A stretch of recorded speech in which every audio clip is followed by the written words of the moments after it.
పాత్రికేయ సోదరులందరికీ each and every eminent senior journalist for all of you my heartfelt apologies for getting delayed. క్షమించాలి, కొంచెం గంటన్నర 2 గంటలు ఆలస్యమైంది. ఈరోజు 24 క్యాబినెట్ మీటింగ్ ఉండటం వల్ల అది కొంచెం తర్వాత ఫాలో అప్ రివ్యూస్ ఉండడం లేట్ అయింది. మనస్ఫూర్తిగా క్షమించమని అడుగుతా ఉన్నాను నా ఆలస్యానికి.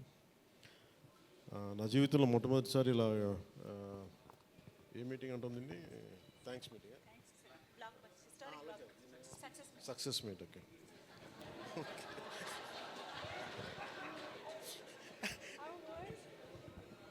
కొంచెం పక్క సరిపోదు,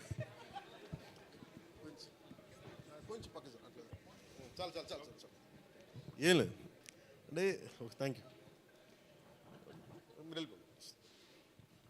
అంటే సక్సెస్ మీట్ ఇవన్నీ నాకు అలవాటు లేవు, ఫిల్మ్ ప్రమోషన్స్ ఇవన్నీ. నాకు ఎలా అనిపించింది అంటే, ఈ సినిమా వచ్చినప్పుడు పొద్దున్నే మాట్లాడుతున్న క్యాబినెట్లో అంతా పంచాయతీరాజ్ శాఖ గురించి మాట్లాడుతున్నాం. ఆ పనులు ఈ పనులు ఉంటే ఒక పంచాయతీరాజ్ డిప్యూటీ సీఎంతో ఉండి పంచాయతీరాజ్ శాఖ నిర్వహిస్తూ ఉంటాను, ఆఫ్కోర్స్ ఫారెస్ట్ అండ్ ఎన్వైరన్మెంట్తో పాటు. సో పంచాయతీరాజ్ శాఖ మంత్రిగా ఉంటూ కేవలం నేను పంచాయతీల వరకే పరిమితం అనుకున్నాను, కానీ సినిమా పంచాయతీలు కూడా చేసి మరి రిలీజ్ చేయాల్సి వస్తుంది నేను ఎప్పుడు అనుకోలే. అంటే అంటే నాకు ఎందుకు అనిపించిందంటే, నా లైఫ్ టైంలో ఎప్పుడు కూడా నాకు ఏది తేలిగ్గా దొరకలా. ఒక చిన్నపాటి అచీవ్మెంట్ కావచ్చు, ఒక నేర్చుకోవడం కావచ్చు, మేబీ అందరికీ ఇదే ఉంటుందేమో నాకు తెలియదు, కానీ నాకు ఏది కూడా ఏమంటుందని వడ్డించిన విస్తరి కాదు నా జీవితం. ఇప్పుడు అన్నీ కింద పడి ఇన్నాళ్ళకి పోనీ మనం డిప్యూటీ సీఎం అయ్యాం, సినిమా అలా రిలీజ్ అవ్వాలి కదా అని 70 రిలీజ్ అవ్వాలి. ఎంత అంటే ఎన్ని ఇబ్బందులు పడాలి, పంచాయతీలు చేయాలి, ఇవన్నీ చేస్తే నాకు ఒకసారి అలసట వచ్చేస్తాయి. నిద్రలేదు గత వారం రోజులుగా. నా జీవితంలో ఐ థింక్ నేను ఆల్మోస్ట్ ఫిల్మ్ ఇండస్ట్రీకి వచ్చి almost close to 28 to 29 years. ఇన్ని సంవత్సరాలు మాట్లాడిన దాంట్లో మొన్న 2 days ఈ సినిమా గురించి మాట్లాడిన దాంట్లో కనీసం 10% కూడా మాట్లాడి లాస్ట్ 28 yearsలో. అండ్ నాకు ఒక్కోసారి అనిపిస్తుంది, అసలు సినిమా ఎవరితో మాట్లాడకూడదు, ఒంటరిగా ఉండాలనుకున్నానేమో. నేను ఇలా పబ్లిక్ లైఫ్లోకి వచ్చాను. అసలు సక్సెస్లకి లేదా అన్నిటికీ అతీతంగా ఉండాలనుకుంటే నాకు భగవంతుడు నా చేత ఎలా చేయించాడంటే, కూర్చోబెట్టి నీ సినిమా నువ్వు కూడా ప్రమోట్ చేసుకునే పరిస్థితికి తీసుకొచ్చాను నేను. ఇది నాకు చాలా ముందస్తుగా చాలా ఆనందాన్ని ఇచ్చింది, ఒక బాధ్యత తీసుకోవటం. సినిమా సక్సెస్లు ఇవి ఎట్లా ఉంటాయి, రికార్డ్స్ ఇవన్నీ నాకు నిజంగా తెలియదు. నేను ఎందుకంటే అవి ఎప్పుడు తలకెక్కించుకోను కూడా. అది మంచి ఉన్నాయి, దాంట్లో పోయినవి ఉన్నాయి, హిట్ అయినవి ఉన్నాయి. ఇప్పుడు ఈరోజు ఈ సక్సెస్ కానీ ఇవన్నీ ఇది ఏ స్థాయి ఎలా అనేది నాకు నిజంగా తెలీదు యాజ్ టైమ్ అన్ఫోల్డ్స్. కానీ ఒకటేమనిపించిందంటే, ఫర్ ఏ వర్క్ అయినా సరే there is always a room for improvement. Definitely that will be considered, that will be taken forward and so. నాకు ప్రత్యేకించి క్రిష్ గారు కానీ మన ఏఎం రత్న గారు కానీ సబ్జెక్ట్ తీసుకొచ్చినప్పుడు నాకు ఒకటే అనిపించింది, ఇది ఎలా చేయగలం. ఎందుకంటే పీరియడ్ ఫిల్మ్ నాకు ఎప్పుడూ డౌట్, నాకు బేసిక్ అంటే ఎలా చేయగలం, ఎలా సాధించగలం అంటే they came out with good concept. కొంత గుడ్ ఆర్ట్ డైరెక్ట్ని తీసుకున్నారు, మన తోట తరుణి గారిని ఇనిషియేట్ చేశారు. ఎఫెక్ట్స్ ఎలా వస్తాయి అనేది, they might be some glitches, I don't as అంటే వింటా ఉంటే నాకు అనిపించింది గ్లిచెస్ ఉండొచ్చు, మేము it will be corrected, that's not an issue.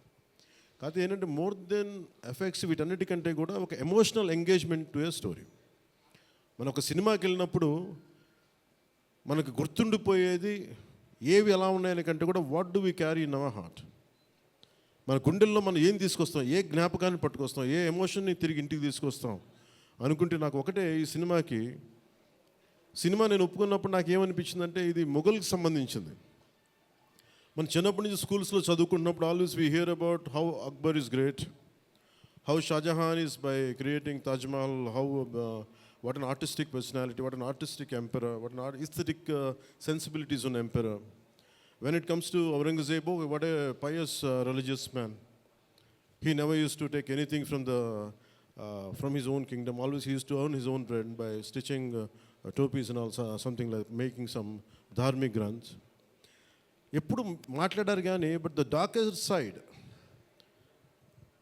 మన చిన్న లైన్ ఉంటుంది. ఎప్పుడు నేను చిన్నప్పుడు స్కూల్లో మన సోషల్ టెక్స్ట్ బుక్లు చదువుకున్నప్పుడు జిజియా గురించి ఒక చిన్న simple line use to be there, that's it. He levied జిజియా ఆన్ హిందూస్ అని. ఈ సినిమా చేస్తున్నప్పుడు నాకు అది గుర్తొచ్చింది. ఒరిజినల్గా ఈ కథ చేసేటప్పుడు సింపుల్ లైక్ ఎనీ ఇమిగ్రేషన్, మన ఎయిర్పోర్ట్కి వెళ్తే ఇమిగ్రేషన్ ఎలా ఉంటుందో అలాగే కైండ్ ఆఫ్ ఇమిగ్రేషన్ అది. హిందూగా ఉంటాం, ముస్లింగా ఉంటాం అంటే, లేదా వెళ్ళిపోయి హిందూ లైక్ బొట్టు పెట్టుకుని ట్యాక్స్ పే చేసి వెళ్ళిపోతారు అంతే. That's the sequence. So once the producer and కృషి గారు హ్యావ్ డిసైడెడ్ అండ్ జ్యోతి కృష్ణ గారు have decided it should be 2 parts. అంటే లెంత్ 4.5 hours వచ్చేసింది కాబట్టి మనం ఫస్ట్ మన దీన్ని 2-2.5 గంటలకు చేయాలనుకున్నప్పుడు అప్పుడు ఇంటర్వెల్ పాయింట్ ఎక్కడ పెట్టాలంటే ఇది ఏమంటుందండి, చౌకీటానా. ఈ చౌకీటానా దగ్గర ఆగిపోయింది. సో అక్కడి నుంచి దాన్ని నాకు చేస్తున్నప్పుడు నాకేమనిపించిందంటే వీ కెనాట్ అండూ హిస్టరీని అండూ చేయలేం, కానీ can we address the past mistakes of the history. We are not questioning about the Akbar's greatness. We are not questioning the Shah Jahan's aesthetic values. We are not questioning the Aurangzeb's commitment to his religion.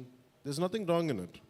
But we should also parallelly talk about his tyranny, his tyrannical attitude, his approach towards Hindus in those times. అంటే కాన్స్టెంట్గా మనం ఎప్పుడు కూడా Akbar the great అని వింటాం, కానీ Krishnadevaraya the great అని విన్నాం, రాణి రుద్రమదేవి ద గ్రేట్ అని విన్నాం. I don't know why conveniently our historians conveniently they made it in such way only it confine to only Mughal empress. తిప్పి కొడితే Mughals rule only for 200+ years, whereas Chalukyas, whereas Pallavas, ఇక మన ఇన్ కాకతీయాస్, విజయనగర సామ్రాజ్యం hundreds of years. కానీ ఎందుకు అది వాడి హిస్టరీ, మన హిస్టరీ రాసిన వాళ్ళు మన రాజుల పైన చిన్న చూపు చూశారని చెప్పచ్చు. The belittle rest of the dynasties when compared to Mughals. ఇది ఎక్కడో back in my mind it use to be there. So when you could convey the greatness of an Akbar, when you say that how committed religious man Aurangzeb was, so why can't we talk about jizya? It's always interesting. And being a Hindu land, ఇది నేను హిందూగా ఉండాలి, నువ్వు జిజియా నువ్వు పన్ను pay చేయాలన్న కాన్సెప్ట్ని ఎవరేమో దాన్ని ముట్టుకోలేదు, భయపడ్డారేమో, లేదా సెన్సిటివ్గా ఫీల్ అయ్యారేమో. బట్ నాది ఎప్పుడు కూడా టైట్ రోప్ వాక్. సో నాకు అనిపించింది దీన్ని ఎక్స్ప్లోర్ చేద్దామంటే చాలా సందర్భాల్లో కూడా ఏమైనా సమస్యలు వస్తాయా మనకి. ఎందుకంటే ఇప్పుడు ఔరంగజేబ్ చేసి వెళ్ళిపోయినా కానీ ఇంకా మన వాళ్ళంతా ఇంకా సెన్సిటివ్గా ఉంటారు ఏంటో మరి. ఔరంగజేబ్ చచ్చిపోయి చాలా రోజులైంది, శతాబ్దాలు అయిపోయింది, కానీ ఔరంగజేబ్ గురించి మాట్లాడగానే ప్రతి ఒక్కరు సెన్సిటివ్గా ఫీల్ అయిపోతూ ఉంటారు. సో ఇది నాకేమనిపించింది, let me explore the darker side of Aurangzeb, especially when it comes to jizya. రాజ్యాలను కొలగొట్టింది ఉంది, రాజుల్ని చంపింది ఉంది, కానీ బట్ ఒక సగటు మనిషి, ఒక common man in the Mughal period during Aurangzeb, he has to pay జిజియా. So why can't we explore this as మనకి స్క్రిప్ట్లో స్కోప్ ఉంది కదా, దట్స్ హౌ వి ఎక్స్పాండెడ్. ఆ ఎక్స్పాండ్ చేస్తున్నప్పుడు నాకేమనిపించిందంటే ఎప్పుడు రెవల్యూషనరీస్ ఆ రెబిలియన్ ఎలా ఉంటుందంటే స్పాంటేనియస్గా ఉంటాయి, వెరీ స్పాంటేనియస్గా స్పార్క్ అవుతాయి. సో ఫర్ మీ నాకు ఈ ఆల్ దీస్ ఇయర్స్ నా పొలిటికల్ జర్నీ కూడా అంటే రెండు నాకు ఇన్ఫ్లుయెన్స్ చేసినాయి. 18 minutes ప్రీ క్లైమాక్స్ ఆ పార్ట్ అంతా. One is mainly my background in the martial arts and my technical understanding of cinema, technical aspects of cinema. The third is my experience in handling the emotions of people and fighting against the tyranny in Andhra Pradesh. So maybe all this rolled into one. That's why the climax had been appreciated quite well. Andaru nachi adokati repeated adi naaku cheptunnappudu naaku nijanga enduko chaala aanandam kalindi. Endukante okasari ఇది ఔరంగజేబ్ చేసిన దాన్ని హిస్టరీలో ఎంతసేపు white wash చేశారు. మొఘల్ చేసిన దారుణాలందరినీ, ఔరంగజేబ్ చేసిన దారుణాలందరినీ అసలు మనకు తెలియదు. సమ్టైమ్స్ వాళ్ళ గ్లోరీతో పాటు వాళ్ళ చెత్త కూడా చెప్పాల్సిన అవసరం, వాళ్ళ దుర్మార్గం కూడా చెప్పాల్సిన అవసరం ఉంది. That's what the climax had revealed, the climax had work towards it. అది ఆ సిచ్యువేషన్ వచ్చింది కాబట్టి దానికి కంప్లీట్గా చేయగలిగాం. అదొకటి. మెయిన్ నాకు ఈ సినిమా ఇన్ని ప్రాసెస్లో నేను ఎప్పుడు సినిమా గురించి నేను ఎప్పుడు టెక్నికల్గా నేను యాక్చువల్గా I'm quite reluctant hero, keep on saying this word.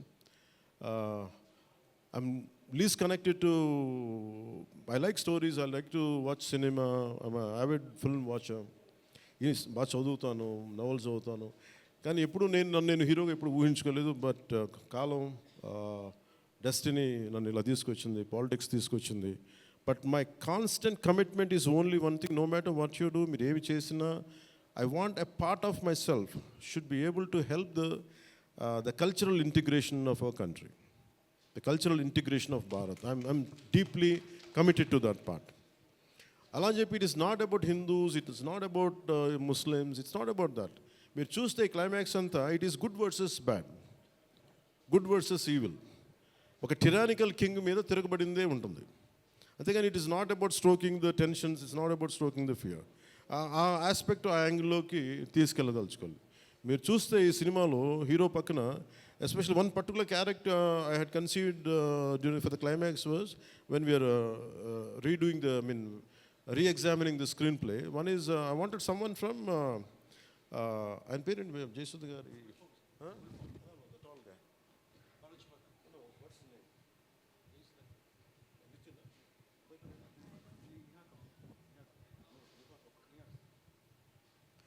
Jayasudha గారి అబ్బాయి Nihar Kapoor acted as a man from frontier India, Balochistan నుంచి. సో అలాంటి క్యారెక్టర్స్ని తీసుకుని, ఎందుకంటే నాకు దట్ పర్టికులర్ క్యారెక్టర్ నేను అనుకున్నప్పుడు వాట్ కెన్ బి ఇన్క్లూడెడ్ అనుకున్నప్పుడు I have included that part is only from taking the inspiration from frontier Gandhi, Khan Abdul Ghaffar ఖాన్ని థాట్లో పెట్టి. ఎందుకంటే సెకండ్ హాఫ్ చాలా ఎలాబరేట్గా ఉండేది కదా, దానికోసం నేను డిజైన్ చేసిన క్యారెక్టర్స్ ఫస్ట్ హాఫ్లో ఉంటే, but later it became part 1 part 2 అయ్యేటప్పటికి ఆ డీటెయిల్స్ లేటర్ సెకండ్ పార్ట్లో వస్తాయని చెప్పేసి దాన్ని ఎక్కువ రివీల్ చేయలేకపోయి ఈ పార్ట్ 1లో. అలాగే పార్ట్ 2 కూడా ఆల్మోస్ట్ ఒక 25 to 30% చేసాం. So that's where it stands. అది తొందరగా కూడా పార్ట్ 2 కూడా జరగాలని మనస్ఫూర్తిగా కోరుకుంటూ, అలాగే అసలు సినిమాని ఎట్లా ముందుకు తీసుకెళ్ళాలి, ఏమి చేద్దాం అంటే నేను కంప్లీట్గా పొలిటికల్ ప్రాసెస్లో ఉండి నేను సినిమా రిలీజ్లు ఇవన్నీ నాకు నిజంగా తెలియదు, నేను పట్టించుకోవడం మానేశాను, చాలా సంవత్సరాలు అయిపోయింది. ఆ టైంలో రత్నం గారికి అండగా మైత్రి మూవీస్ నవీన్ గారు కానీ, రవి గారు కానీ, అలాగే విశ్వప్రసాద్ గారు కానీ, ఫ్యాక్టరీ మీడియా విశ్వప్రసాద్ గారు ముందుకు వచ్చి వచ్చి సహకరించినందుకు ఈ రిలీజ్కి మనస్ఫూర్తిగా వారికి నా ప్రత్యేక ధన్యవాదాలు తెలుపుకుంటా ఉన్నాను. ఎందుకంటే వారు లేకపోయిన ఉంటే ఈ రోజున డెఫినెట్లీ ఈ రిలీజ్ చాలా కష్టమయ్యేది.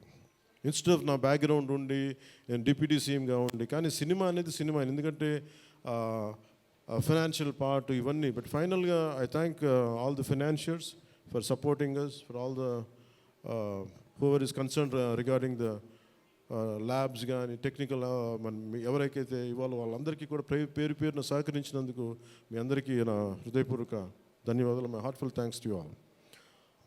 ఇది it's not about success, it's not about this, it's about conveying a thought to the public. It all depends how well public receive.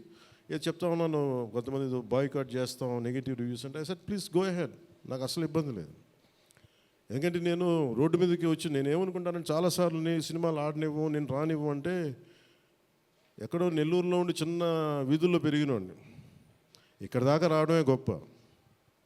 అలాంటిది నా సినిమాని ఆపుతున్నాను, నేను ఎంత స్థాయికి ఎదిగానో మీరు చెప్తున్నారు. నా గురించి నాకు తెలియదు, కానీ మీరు చెప్తున్నారు నా ఎదుగుదల ఎంత. ఎవడో ఒక హీరో ఒక సినిమా తీస్తే ఆ సినిమాని మిమ్మల్ని భయపెట్టేంత స్థాయిలో ఉందా? నా మీద కూర్చోబెట్టి ఒక క్విట్ ఇండియా మూమెంట్ ఇదేమన్నా, ఇదేనా క్విట్ ఇండియా మూమెంట్ లాగా? బాయ్గా అంటే ఏం చేస్తారు, చేసుకోండి అన్నాను. ఏం ఫరక్ పడుతుంది, ఏమీ తేడా పడుతుంది? నథింగ్. ఇవన్నీ చూడకుండా జీవితంలోకి వస్తామా? ఇవన్నీ ఇంతకుమించి మేము చూడలేదా? దెబ్బలు తినకుండా వస్తామా జీవితంలో? అందుకని ఇలాంటి తాటాకి చప్పుళ్ళకి మీరు పదే బెదరు. ముఖ్యంగా నా అభిమానులకి మీకు చెప్తున్నా, ఈ మాధ్యమాల ద్వారా, ప్రసార మాధ్యమాల ద్వారా, ఈ మీడియా మిగతా మీడియా సామాజిక మాధ్యమాల ద్వారా ఈరోజు నేను ఇంత బలంగా ఉన్నానంటే మీరు ఇచ్చిన బలమే నాకు. నేను ఎంత ఎదిగానో నాకు తెలియదు, నేను ఏం చేశానో నాకు తెలియదు, కానీ నాకు ఒకటే తెలుసు, ధైర్యంగా ఉండడమే తెలుసు. నాకు డిప్రెషన్ ఉండదు. ఎందుకంటే నేను డిప్రెషన్ అనేది ఎందుకు ఉండదంటే నాకు బతకడం చాలా అద్భుతమైన విషయం అనిపిస్తుంది, మోర్ దెన్ సక్సెస్. అందుకే నాకు ఇప్పుడు డిప్రెషన్ ఉండదు. ఇంట్లో కూడా చాలాసార్లు కూర్చొని నా కొడుకు కూడా చాలా డిప్రెషన్గా ఉంటే వాడికి ఏం చెప్తాను, రోజు అన్నం మానేరంట. ఎందుకంటే డిప్రెషన్ ఈజ్ ఆల్ క్రియేటెడ్. అలాగే ఇప్పుడు సడన్గా ఆయన ఎందుకు చెప్తున్నాను, ఎందుకు రెలవెంట్గా చెప్తున్నానంటే, సార్ మన సినిమా గురించి నెగిటివ్గా మాట్లాడుతున్నట్టే, అదే నెగిటివ్గా మాట్లాడుతున్నట్టే మనం బలంగా ఉన్నామని అర్థం. మనం బలంగా ఉండబట్టే మన మీద నెగిటివిటీ ఉంటుంది. అలాగే ఔరంగజేబ్ని మాట్లాడగానే చాలామందికి బాధలు కోపాలు వచ్చింది, రానివ్వండి అండి. సో మీరు ఒక మొఘల్స్ గొప్పతనం చెప్పినప్పుడు మొఘల్స్ చేసిన అన్యాయాలు అక్రమాలు కూడా చెప్పాలి కదా. That is got balance. That's what I believe in secularism. That's what it is called balance. అంతేగాని నేను కన్వీనియంట్గా కూర్చొని Aurangzeb the great, Mughals the great అన్నప్పుడు ఓకే, మొఘల్స్ ఆల్సో లెవిట్ జిజియా, అది కూడా చెప్పండి. Then let me decide who is great or not. ఇలాంటివన్నీ నాకు ఐ ఫెల్ట్ సినిమా ఈజ్, అందుకే ఒకసారి ఈ సినిమా చేసిన biggest help, more than the success, more than the collections, more than the records, more than premier shows. ఒక premier shows ఏదో చెప్తా ఉన్నారు నిన్న, ఫ్యూ థౌజండ్స్, నాకు పెద్ద కౌంట్ తెలియదు కానీ దాదాపు 30 crores, around 30 crores it collected yesterday అని చెప్తాను. Only you keeping track of all this? You have forgotten acting. Actors పని అంటే యాక్ట్ చేయడం కదా, కూర్చోమై కలెక్షన్ గురించి మాట్లాడుకుంటాం. నేను ఇప్పుడు దాకా అనుకోవాలా అంటే ఇవన్నీ వీటన్నిటికంటే కూడా what is a take away from this film? ఒక historical blunder made by Aurangzeb.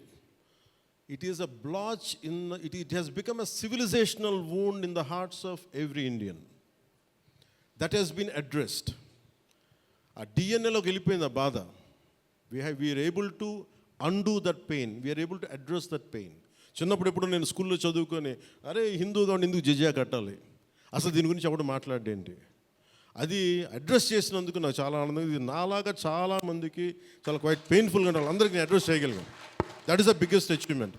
ఒకసారి సినిమా చేసినప్పుడు అందరు కలెక్షన్ల దగ్గర ఆగిపోతారు, లేదంటే అందరు రికార్డుల దగ్గర ఆగిపోతారు. నేను ఎప్పుడు అక్కడ ఆగలా. What is the take away from this film? ఎప్పుడో నేను ఎంటర్ ద డ్రాగన్ చూసినప్పుడు, అరే బ్రూస్లీ భలే చేశాడు అనుకోలేదు. నేను బ్రూస్లీగా మనం ఎలా చేయాలి, ఏం చేయాలి, బ్రూస్లీ గురించి చదివాను. అలాగే ఒక పొద్దున కూడా ఏదో ఎవరికి ఇంటర్వ్యూస్లో చెప్పాను, పర్లేదు వాళ్ళకి ఇది షేర్ చేసుకోవచ్చు. అంటే what a film does to people. It's the greatest story telling medium.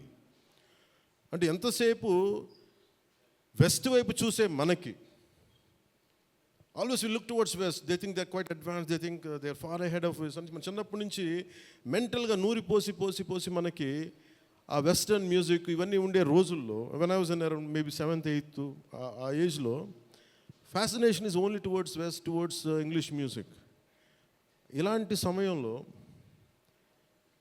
మన సంగీతం, మన కర్ణాటిక్ సంగీతం కానీ మన క్లాసికల్ మ్యూజిక్ అంటే చిన్న అపహాస్యం. అలాంటి మైండ్ సెట్ ఇది తెలియకుండా సొసైటీ మనకి ఇంజెక్ట్ చేసినప్పుడు, దాని విలువ తెలియక, ఒక శంకరాభరణం అనే సినిమా చూసిన తర్వాత నాకు కర్ణాటక సంగీతం మీద అపారమైన గౌరవం వచ్చింది. అంటే ఒక సినిమా ఏం చేయగలదంటానికి. అంటే cinema is not about collection, cinema is not about mere records. It's also about how it transforms you, how it can impact you. It is not about special effects, but it is about storytelling. How well you have told the story, how emotionally you got entangled to that story, how well you got connected to that story. That's what makes a difference. In that sense, I can proudly say Harihara Veeramallu has achieved that target without it. The most brilliant man. Technical aspects, always we can improve. Always there is a room for improvement. There is no second thought about it. Definitely we'll, whatever the corrections, whatever the suggestions we have received, make sure it won't be seen in Harihara Veeramallu in part 2. Definitely we'll take forward. దీనికి first thing let me tell you, అంటే ఇది ఎందుకు నా అభిమానులు ఎందుకు చెప్తున్నాను ప్రత్యేకించి, మీరు అంత సున్నితంగా ఉండకండి. మీరు అంత సున్నితంగా అయిపోతారండి, అందరు కూర్చొని ఇట్లా పళ్ళు కొరికేసుకుని ఇలా మాట్లాడేస్తున్నారండి. ఈజీగా ఉండండి, తేలిగ్గా ఉండండి. దెబ్బతే నేను కదా దెబ్బలు తింటుంది ఇక్కడ, మీరు ఈజీగా మీరు ఎంజాయ్ చేయండి జీవితాన్ని. అంతేగాని కూర్చోబెట్టి ప్రతి సోషల్ మీడియా కామెంట్కి దీనికి నలిగిపోకండి. అట్లా మీకు దమ్ముండి తిరిగి కొట్టండి. ఎట్లా దాడి చేయాలి అలా చేయండి. నెగిటివ్ ఆస్పెక్ట్స్ కొట్టి నవ్వలేయండి. This is not about Pawan Kalyan, this is not about mister AM Ratnam, this is not about Jyothi Krishna, this is not about for anybody to us, it's not about for us, it is about our civilization, it's about Bharatiyata. ఇవన్నీ వస్తాయి వెళ్తుంటాయి, కానీ మన history బుక్స్లో, మన చదువుకున్న school సిలబస్లో అసలు అందరూ మంచి వాళ్ళు అంటే మహానుభావులు, వాళ్ళు ఏం మహానుభావులు కదా, మంచి వాళ్ళు చెత్త పని కూడా చేశారు వాళ్ళు. అది చెప్పినందుకు and for ever there is a visual reference for what Aurangzeb had done. This is the biggest achievement. అలాగే ఈ cinema more than Kohinoor, the major dialogue is more than the Kohinoor, the values of this country, the Vedic knowledge of this country, the people who possess that Vedic knowledge, the people who possess the astrological capabilities, they are greater Kohinoors than the Kohinoor itself. That's what this film conveys. Kohinoor untade pagilipodi, Kohinoor padipodi, కానీ మనిషి తాలూకు knowledge పోతే ఒక civilisation అంతమైపోతుంది. So ఈ దేశంలో వేదాలని కోహినూర్ లాగా మనుషులు దాన్ని భద్రపరచలా, హార్డ్ డిస్క్లో పెట్టలా, మనకి లోపల మనసులో పెట్టుకున్నారు. అది వాక్ ద్వారానే ఇచ్చారు అందరికీ. So this is the greatness of our culture. In Harihara Veeramallu I think we have succeeded in addressing that part, in reaching to that part. I think this is the true success for me today. Thank you. అలాగే ముఖ్యంగా నా లైఫ్లో ఎప్పుడు ఇన్ని media సమావేశాలు కానీ ఎప్పుడు చేయలేదు. నాకు నిజంగా చెప్పాలంటే నాకు హార్డ్లీ బాదర్డ్ అబౌట్ మనీ. ఎంతసేపు నాకు మనీ పోగొట్టుకోవడం తెలుసు, కానీ ముఖ్యంగా ఈ సినిమాతో సహా. బట్ నేనేం నమ్మానంటే ఒక భారతీయ ఒక రీజనల్ సినిమాని పాన్ ఇండియా సినిమాకి చేయగలం అనేది ఒక నిర్మాతకి నిలబట్టున్న చాలా బాధ్యత అనిపించింది. ఆయన నలిగారు, కష్టపడ్డారు, ఇబ్బంది పడ్డారు. సో అలాంటి ఆయన కష్టం వచ్చినప్పుడు it is not about remuneration, డబ్బులు వస్తాయి పోతాయి, పెద్ద ఇష్యూ కాదు. కానీ మనుషుల్ని, డబ్బులు వస్తాయి పోతాయి, కానీ మనుషుల్ని, మమతల్ని కోల్పోతే తిరిగి రాం. అది నా విలువ బాగా తెలుసు నాకు. సో మనస్ఫూర్తిగా మీ అందరికీ నా ధన్యవాదాలు తెలుపుకుంటూ, మీరే కదమ్మా యాక్ట్ చేసిన దాంట్లో యాక్టెడ్ అది మీరే చేశారు కదా, చాలా చాలా బాగా చేసి, బాగా ఇబ్బంది పెట్టా, జుట్టు లాగి ఉంటాడు కదా ఎక్కువ అతను, దుర్మార్గుడు. అదా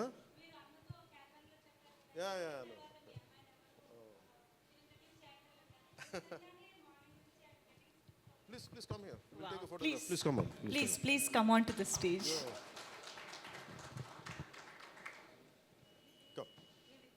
Come. Revita garu, please welcome.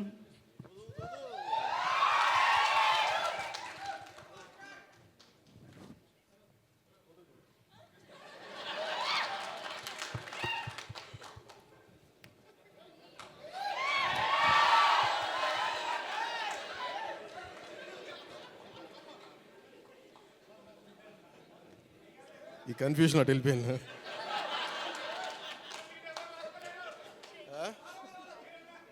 అలా కాదు అంటే నాకు జేజేలు ఇక్కడ బయటికి కొడుకున్నాను. న్యూకియా గారికి ప్రత్యేకంగా, న్యూకియా please sit please your part of our team, please SIT.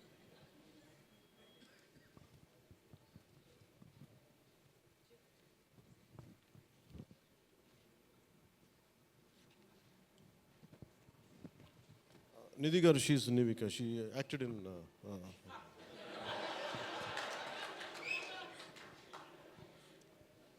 మనకి ఐ ప్రిఫర్ లిటిల్ హ్యూమర్. నాకు ఇట్లాగా అంటే చాలామంది సక్సెస్ కూడా ఇలాగ బిగించుకొని ఇట్లాగా ఉంటారు, నాకు అంత ఊపి లేదు. అలాగే ఏదన్నా ఫిలిం బాగాలేకపోతే కుంగిపోయి ఇట్లాగా సీరియస్, నాకు రెండు చేయలేను నేను. అలాగే నేను ఓడిపోయినప్పుడు 2019లో అందరూ నా గురించి ఎక్స్పెక్ట్ చేస్తున్నారు, అసలు వీడు ఎలా ఉంటాడో చూద్దామని, అంటే వీడు ఎంత అవమానం పడతాడు అనేది. నేనేమనుకుంటానంటే ఎక్కడో చిన్న ఊళ్ళలో పెరిగి మనం యాక్టర్ అవడమే పెద్ద అనుకుంటే దానికి హిట్, ఇప్పుడు అది కూడా పోయి ఇప్పుడు పార్టీ పెట్టాం, ఓడిపోయాం, నాకు అది పెద్ద సక్సెస్ అనిపిస్తే.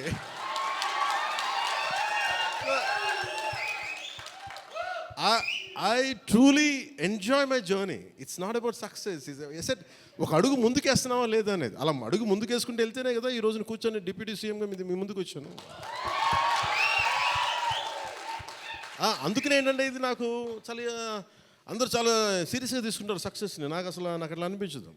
అరే జీవితాన్ని సీరియస్గా తీసుకుందాం, బంధాలను సీరియస్గా తీసుకుందాం, మానవత్వాన్ని సీరియస్గా తీసుకుందాం. అందుకని మనస్ఫూర్తిగా నాకు ఈ అవకాశాన్ని ఇచ్చిన మీ అందరికీ పేరు పేరున ధన్యవాదాలు తెలుపుకుంటూ, especially for all our media friends and senior journalist, media houses, ప్రతి ఒక్కరికి మీ యాజమాన్యానికి, టు ఆల్ అవర్ అయినో అలాగే మిమ్మల్ని కెమెరామెన్ అంటూ నాకు చిన్న ఇంకేదో పదం ఉందని ఎత్తుకుతున్నాను. లేదు కదా పాప మీరే